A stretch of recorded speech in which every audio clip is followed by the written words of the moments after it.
Welcome to the third edition of Sideline View. I'm Mike Bialka, the sports editor of the Brainerd Dispatch. Jeremy Millsop, sports writer. And we're filming from an undisclosed location here, so if anybody can figure out where we're filming from, they'll win a free autographed picture of Jeremy Millsop. So that ought to kick the viewership up pretty high. But Jeremy, let's talk first of all this week here about tonight you're on your way to the cities for Pequot Lakes girls basketball in the quarterfinals of the 2A state tournament. Just give us a little scouting report on that one. Actually, I believe after this is all over with, Pequot Lakes girls are back in the state tournament for the fifth time in their program's history, second time in a row.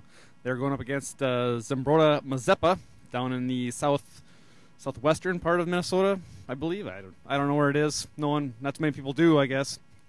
Anyways, both teams are eerily similar. They struggled to begin the season and then just got hot at the end. They're both led by senior stars, Pequot's Maddie Lewick, and the Cougars of Zembroda are led by Ashley Hinch. So it should be a good game. I give the nod to Pequot because this is the Cougars' first time in the state tournament, and I know that can be kind of scary. Next up, I guess, just to touch on Central Lakes College, I should say, plays in the national men's basketball tournament. The first game is tomorrow, Thursday at 2 p.m., and they've got SUNY out of Delhi, New York.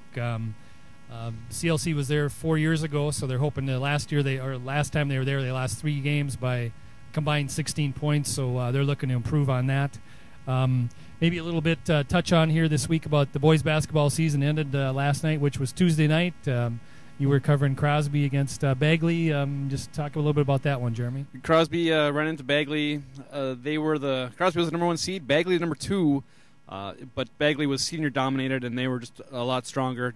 Kind of outmuscled Crosby there. They hit the boards really hard, and Crosby just wasn't really prepared for him last night. You had Pierce, but I thought Pierce had a good chance to beat Long Prairie. What happened there? They were looking real good. I think in the first half they led. I think it was 23-19, and then second half Long Prairie just kind of waited. I mean, they were playing man-to-man defense. Pierce was, and Long Prairie just kind of drew them out and cut to the basket for layups, made an occasional 3, and that game swung in a real big hurry in the second half, and Long Prairie ended up, I think they made the last 11 points of the game off the free throw line, so when they were driving to the basket, in addition to making it, they were getting fouled and making their free throws, so that really crushed Piers and their season over. So that's usually how it happens.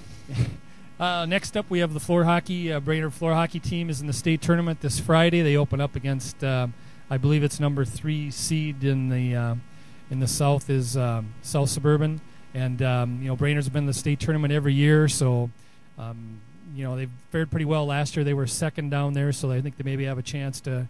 They're thinking at least win the first game, then they might run up against Robbinsdale, which I understand hasn't lost a game for like 3 years. So winning that first one, I guess, is the biggest thing for them. And switching gears a little bit here, NCAA basketball. I think I just spent about 15 frustrating minutes trying to put all my picks in there. So.